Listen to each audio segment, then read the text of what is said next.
It is your classic metal show right here on the classicmetalshow.com. That is the Babies. Yeah, believe it or not, we're hearing the Babies right here on the Classic Metal Show. And that comes from there. I'll have some of that release. And the name of that tune is All I Want to Do. And all John Bisaha wants to do is talk to the guys at the Classic Metal Show. So what's going on, John? I feel, that I really need to go sing that, with a more of a metal vibe. So you let me know, and I got it covered for you. Thanks for having me on. Well, what is going on, John? How are you, my brother? I'm doing great, man. It's been a busy last several months. We kicked off our Sweet 17 tour, which was named after an old Baby song, and kicked that off in February, March.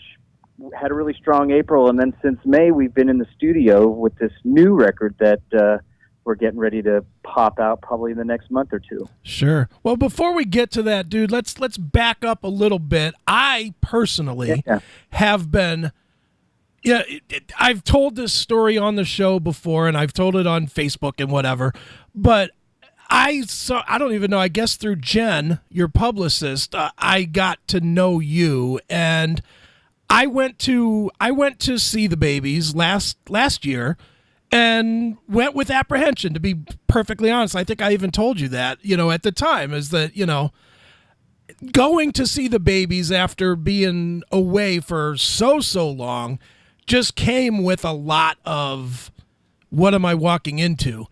And you guys literally, I'm not saying it because you're on the phone, you guys kicked my ass personally with the best show I saw in 2016, man. It just was a ton of energy, loud, fun, powerful show, man. And I think you guys, my guess is you guys battle a lot of naysayers, and there's a lot of people that are just missing some great shows because they're playing the games instead of actually taking a chance because of songs that they used to like. Is that a fair assessment?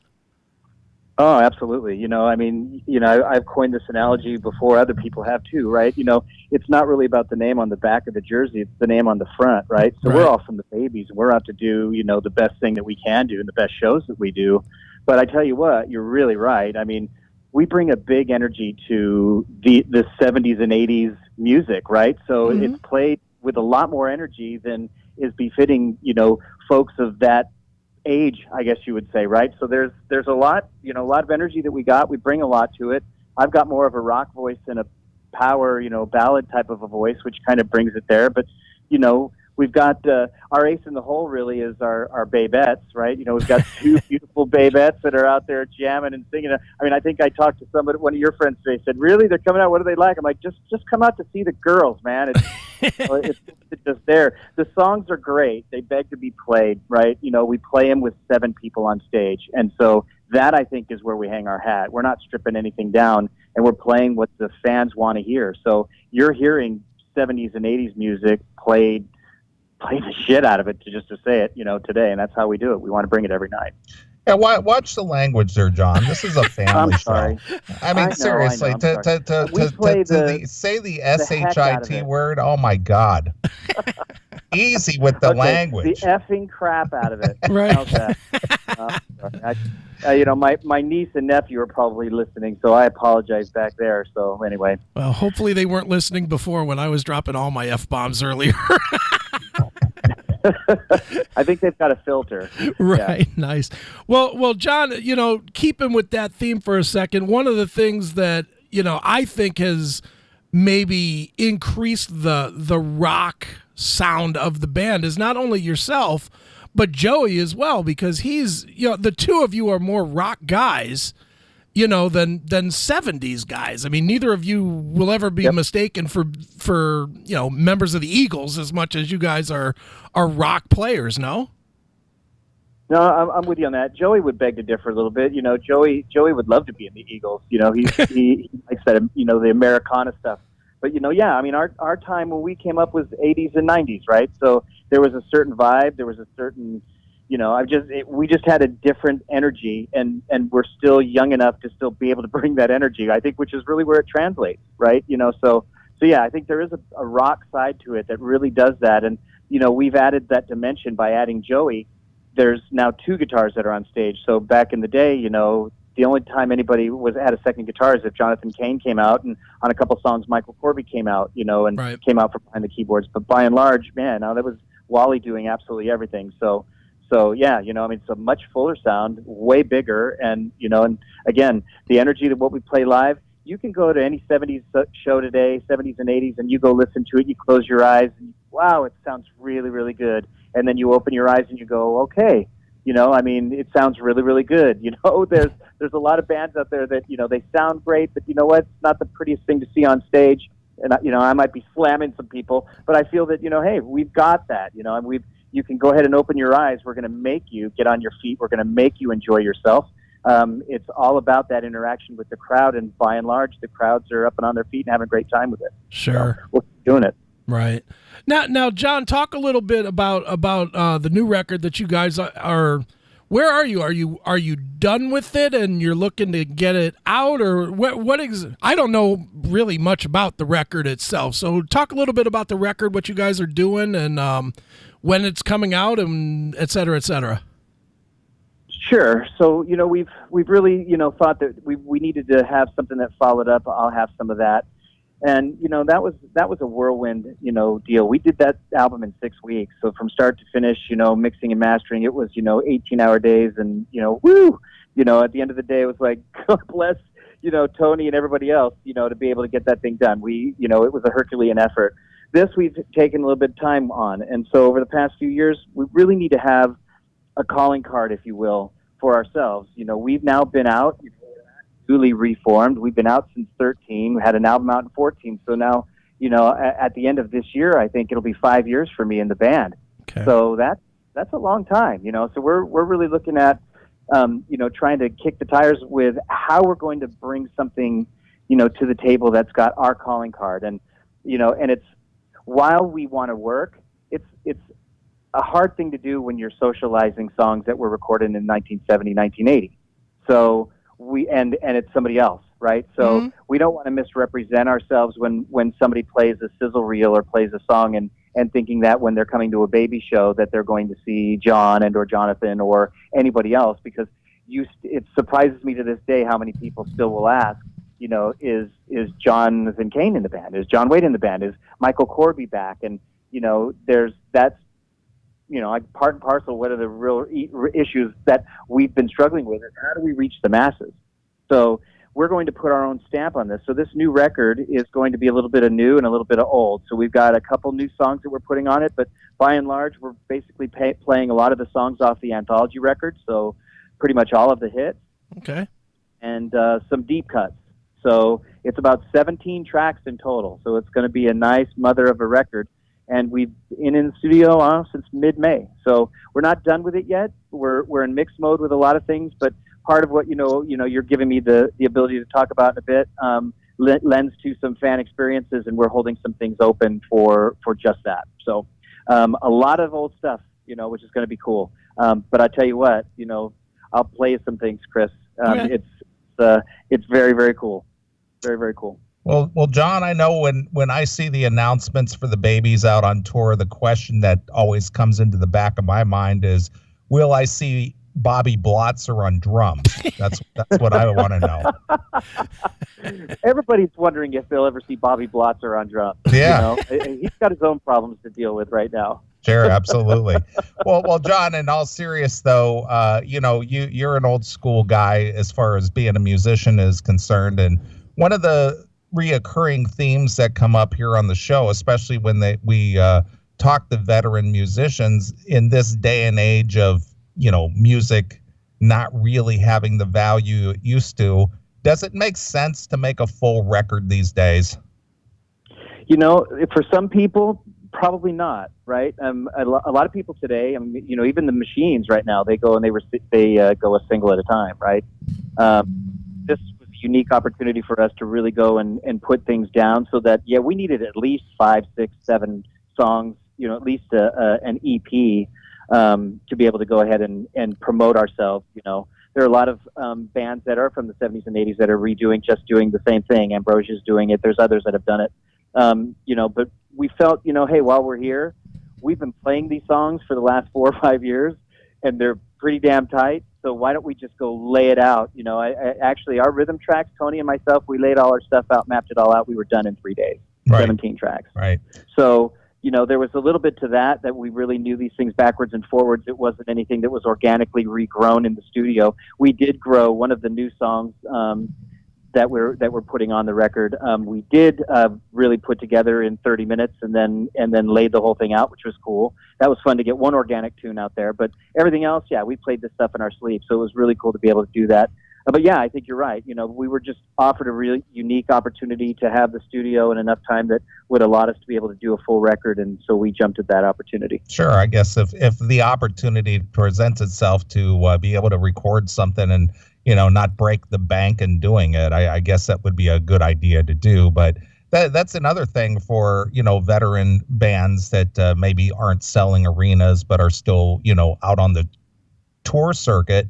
As far as funding for a recording and, you know, getting it released and distributed and all that kind of other thing, that in itself is quite a hurdle. Exactly, and that's one of the reasons why I'm here today. But yeah, you're right. I mean, to be able to put this together, it's a Herculean task, and it, you know, it does cost money and it does cost a lot of time and it costs a lot of people. I mean, you know, if you remember the babies not only had, you know, the extras with the girls, but they also had, you know, ensembles, you know, string ensembles, and they had horn ensembles, you know, for a few of the tunes. So we brought all that back. So we've got all the pomp and circumstance, and everything comes at a cost. Sure. So yeah, you know, we're putting that all together, and at the end of the day, we're going to be doing a crowdsourcing campaign through Pledge Music to be able to help kind of counterbalance what the mounting studio costs that are tallied up. Sure. Now with that, you know, most of the Pledge Musics that I've seen, they come with the different layers where you donate this much and you can, you know, get a download or get a physical or get an autograph or get a symbol or whatnot. Are you guys doing that type of a thing, or? Absolutely. So, I mean, it starts as low as, you know, digital downloads of everything with the digital CD booklet and all that stuff to print out, all the way up to, you know, private, you know, unplugged shows, you know, at your, you know, in your backyard. I mean, you know, everything and anything in between. But there's memorabilia stuff. So there's drumsticks and there's drum heads and there's bass guitars and there's guitars and, you know, there's, you know, of course, you know, shirts and hats and all that good stuff. But we're trying to do some fan experiences. You know, everybody knows the songs. Mm-hmm. So there's a lot of Babies fans that are out there that there are some iconic pieces in some of those songs, like in Midnight Rendezvous, the hand claps at the outro. You know, one of the fan experiences that we're putting into the Pledge campaign is just that. You know, come into the studio and do the clap, clap, clap, clap, clap, clap with us as we lay that down to put that in. And then there's other things like, you know, songs like Head First, you know, where me and Baby, we're going out tonight. So one of the experiences would be have your own personal MP3 with your name, you know. Okay. So me and Judy, me and Holly, me and Chris, you know, we're going out tonight, you know. So doing things like that.